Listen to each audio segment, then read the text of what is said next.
क्या आपने कभी सोचा है कि हनुमान जी श्री राम को ही अपना सर्वस्व मानते थे? जब पहली बार श्री कृष्ण के सामने आए तो क्या उन्हें पहचान पाए? क्या सच में ऐसा हुआ कि ईश्वर को अपना रूप बदलकर अपने भक्त को राह दिखानी पड़ी?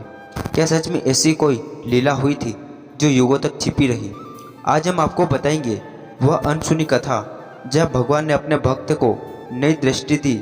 मित्रों नमस्कार, आज मैं आपको एक ऐसी कथा सुनाने जा रहा हूँ जो केवल पौराणिक नहीं बल्कि आत्मा को झकझोर देने वाली है। एक भक्त जो राम के लिए अमर हुआ और एक भगवान जिसने युग बदलने के साथ अपना रूप बदला। यह कथा है उस दिव्य मिलन की जहाँ श्री कृष्ण ने हनुमान को दर्शन दिए और दिखाया कि ईश्वर रूप बदल सकते हैं, लेकिन भक्त का प्रेम अडोल अचल और अमर रहता है। कहानी की शुरुआत होती है त्रेता युग के अंत का समय था। राम का वनवास समाप्त हो चुका था।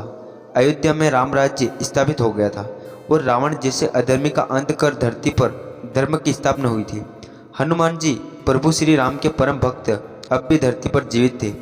उन्हें राम से वरदान मिला था कि जब तक राम नाम धरती पर रहेगा वे जीवित रहेंगे, और हनुमान का जीवन ही एक उद्देश्य से सिमट गया। राम की भक्ति और सेवा। वे अब हिमालय की गुफाओं में, वनों में, पर्वतों में और राम नाम का जप करते हुए तप में लीन रहते थे। उन्हें भूख प्यास का होश नहीं था, न दिन की चिंता न रात की। उन्हें सिर्फ एक सत्य था, राम। समय बीतता गया, त्रेता से द्वापर युग आ गया, पर हनुमान वही के वही थे, अडिग अचल अमर। उधर भगवान विष्णु के एक नए रूप में अवतार लिया, श्री कृष्ण के रूप में। वे मथुरा में जन्मे, गोकुल में पढ़े, वृंदावन में लीला की और अंत में द्वारका को अपनी कर्मभूमि बनाया। कृष्ण की लीला राम से अलग थी, पर उद्देश्य वही था, अधर्म का नाश और धर्म की स्थापना। हनुमान जो कि श्री कृष्ण के राम के ही रूप है, परंतु उसके भीतर एक संकोच था। क्या मैं उन्हें स्वीकार कर सकता हूँ? क्या मैं जो केवल राम को जानता हूँ कृष्ण को हृदय में स्थान दे सकता हूँ? वे सोचते यदि कृष्ण सच में राम के ही रूप है तो क्यों न मैं उन्हें सवई देखूँ। इधर अर्जुन श्री कृष्ण के साथ युद्ध की तैयारी में थे। वे श्री कृष्ण को केवल मित्र नहीं मार्गदर्शक मानते थे, लेकिन कभी कभी उनके भीतर भी अभिमान आ जाता था। एक दिन अर्जुन ने कहा, हे केशव, इस संसार में कोई नहीं जो मेरी युद्ध कला, मेरे बाणों की शक्ति का सामना कर सके। कृष्ण मुस्कुराकर, क्या तुम सच में ऐसा सोचते हो? अर्जुन ने सिर ऊंचा करके कहा, हाँ, मेरा बाण जब निकलता है तो सामने कोई टिक नहीं सकता। कृष्ण ने कहा, तो चलो एक परीक्षा लेते हैं। अर्जुन ने एक सेतु का निर्माण किया अपने दिव्य बाणों से। उसने कहा, यह पुल मेरे बाणों से बना है, कोई भी शक्ति इसे तोड़ नहीं सकती।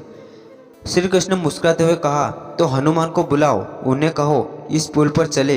हनुमान ध्यानस्थ थे। जब श्री कृष्ण का संदेश उन तक पहुंचा, उन्होंने राम नाम का जप को रोका और अपने भीतर एक हलचल महसूस की।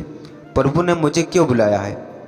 क्या यह वही श्री राम है जो अब कृष्ण बनकर मुझे बुला रहे हैं? हनुमान जी द्वारका पहुँचे और अर्जुन ने उन्हें देखा और थोड़ा उपहास किया, तो यह वह वानर जिनकी शक्ति की बात हो रही थी। श्री कृष्ण शांत थे। उन्होंने कहा, हनुमान, इस पुल पर चलो और इसकी मजबूती की परीक्षा लो। हनुमान ने पुल देखा, अर्जुन के अभिमान को देखा। उन्होंने कहा, यदि आपकी अनुमति हो तो यह प्रयास करो, और उन्होंने विराट रूप धारण किया। उनका भार इतना बड़ा कि पुल चमराने लगा और अंत में टूट गया।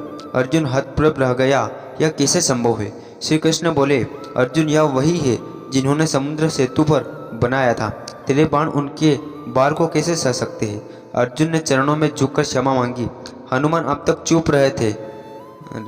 हनुमान जी अब तक चुप थे, पर उनका ध्यान श्री कृष्ण पर था। क्या वही है मेरे राम? कृष्ण बोले, हाँ हनुमान, मैं वही हूँ। वन में तूने मुझे राम देखा, अब नगर में मुझे कृष्ण देख रूप बदलता है, प्रेम नहीं। हनुमान भाव विभोर हो गए, उनकी आंखों से आंसू बहने निकले। उन्होंने श्री राम के साथ साथ श्री कृष्ण को भी अपने हृदय में स्थान दिया। अब हनुमान केवल एक भक्त नहीं रहे, वे अब अनुभव से भरे संत बन चुके थे। उन्हें अब यह ज्ञान हो गया था कि ईश्वर केवल एक नाम नहीं होता, वह एक चेतना है जो विभिन्न रूपों में, विभिन्न युगों में प्रकट होती है। श्री कृष्ण ने उन्हें एक नई दृष्टि दी, भक्ति से आगे बढ़कर बोध की, पर श्री कृष्ण का समय भी समाप्ति की ओर बढ़ रहा था।